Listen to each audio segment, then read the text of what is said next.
안녕하세요. 귀토리 책방의 귀토리입니다.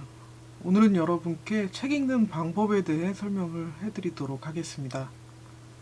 어떻게 해야 책을 잘 읽을 수 있나요? 책이 너무 재미없어요. 책을 직업으로 삼는 사람이다 보니 가끔 이런 질문을 받습니다. 매일 스크린을 앞에 두고 눈앞에 쏟아지는 수많은 영상들과 글자들을 읽으면서도 사람들의 읽기 능력은 점점 떨어지고 있습니다. 어떻게 하면 책을 잘 읽을 수 있을까요? 무엇보다 책 읽는 재미를 느낄 수 있어야 하는데요. 책에서 재미를 느끼기 위해서는 이성과 감성을 적절하게 활용할 줄 알아야 합니다. 무조건 많이 읽기보다는 전략적으로 읽어야 합니다. 앞으로 이런 전략들은 차근차근 소개해 드릴 예정입니다. 오늘은 먼저 가장 읽기에 기초가 되는 5가지 독서 방법, 읽기 방법에 대해 살펴보도록 하겠습니다. 그리고 이것을 알퐁스도드의 별에 적용해 보도록 하겠습니다.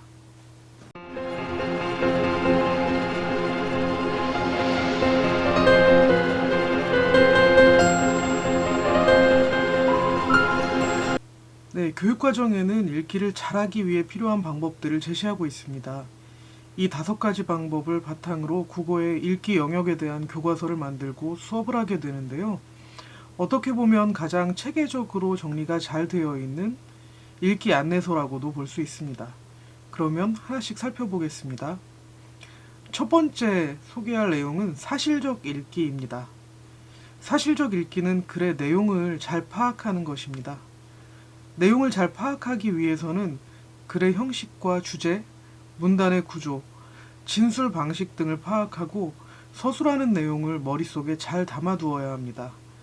그런데 전문적인 글이거나 정보가 많은 글들은 내용을 모두 저장하기 어렵기 때문에 여러 도움 장치를 활용하면 좋습니다. 주요 내용을 요약해 본다든지 중요한 부분을 메모한다든지 책에 표시를 해두는 것도 좋은 방법입니다. 저는 주로 포스트잇 플래그를 사용하는데요.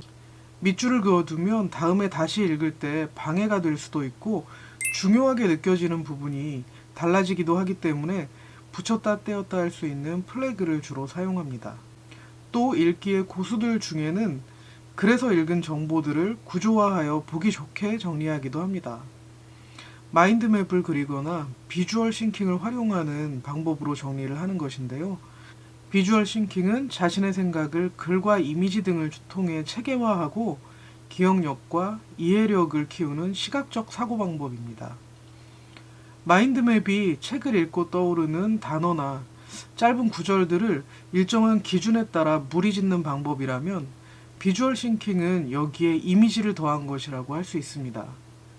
디지털 세대들은 글자보다 이미지에 훨씬 익숙하기 때문에 이미지를 통해 내용을 정리하는 과정을 거치면 자신이 입력한 정보들을 좀 더 체계적으로 오랫동안 기억할 수 있습니다. 네, 두 번째 방법은 추론적 읽기입니다. 추론적 읽기는 글에 명시되어 있지 않은 내용을 읽는 것입니다. 글에 명시되어 있지 않은 내용은 작가가 의도적으로 생략한 부분이기도 하지만 글이라는 것의 속성상 모든 것을 다 표현할 수는 없습니다.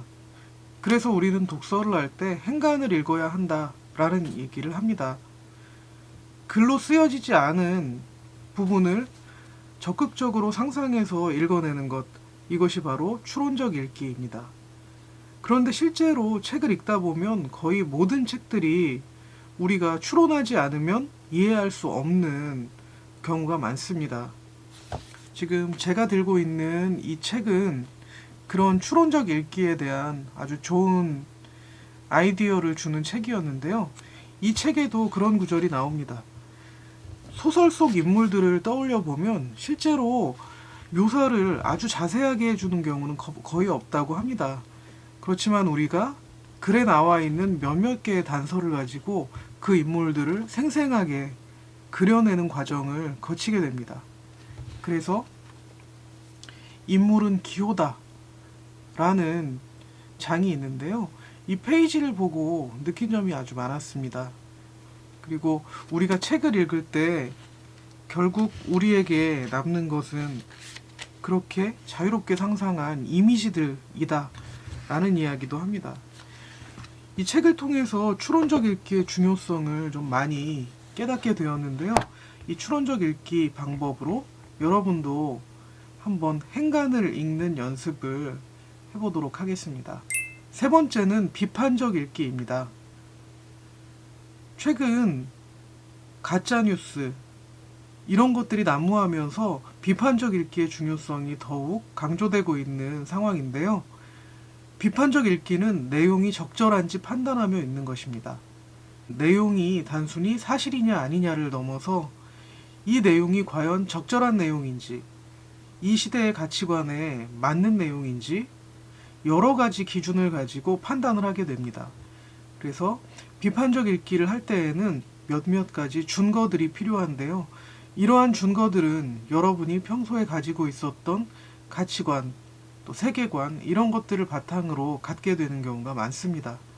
그래서 비판적인 읽기도 연습을 해보도록 하겠습니다. 감상적 읽기는 최근 교육과정에서 더욱 강조되고 있는 부분인데요. 예전의 교육과정이 어떻게 보면 지식적인 부분을 너무 강조해 왔다고 보면 최근의 교육과정은 감성적인 측면을 또 함께 지식적인 측면만큼이나 강조하는 부분이 있습니다. 인성과 감성을 강조하는 교육과정으로 변모하고 있는데요. 읽기에서도 감상적인 읽기라는 부분이 추가되었습니다. 감상적 읽기는 공감하거나 감동하며 읽는 것입니다. 특히 문학작품 같은 경우에는 글의 내용에 공감하고 주인공의 처지에 공감하고 또 나와 동일시하거나 또는 글의 내용에 감동하며 읽는 것이 어떻게 보면 글을 읽는 가장 최종적인 목적이기도 합니다. 마지막 다섯 번째는 창의적 읽기입니다. 창의적 읽기는 작가의 생각을 넘어서서 나만의 새로운 의미를 구성하거나 형성하며 읽는 방법입니다. 책에 나와 있지 않았고 또 책에서 제시하고 있는 범위를 넘어서 있지만 또 내 생각을 가지고 자유롭게 창의적으로 상상해서 새로운 의미를 형성해내는 그런 읽기 방식입니다. 이런 다섯 가지 읽기 방법은 글의 종류에 따라 또 글의 목적에 따라 또 내가 글을 읽는 목적에 따라 다르게 적용하여 읽어야 되지만 거의 모든 글을 읽을 때 이 다섯 가지 방법이 어느 정도씩은 다른 비율로 작동을 하게 됩니다. 그런데 여러분이 글의 종류나 내가 글을 읽는 목적에 따라 이 다섯 가지 방법들을 자유자재로 사용할 수 있다면 얼마 지나지 않아 독서의 고수가 될 수 있다라고 말씀드릴 수 있습니다.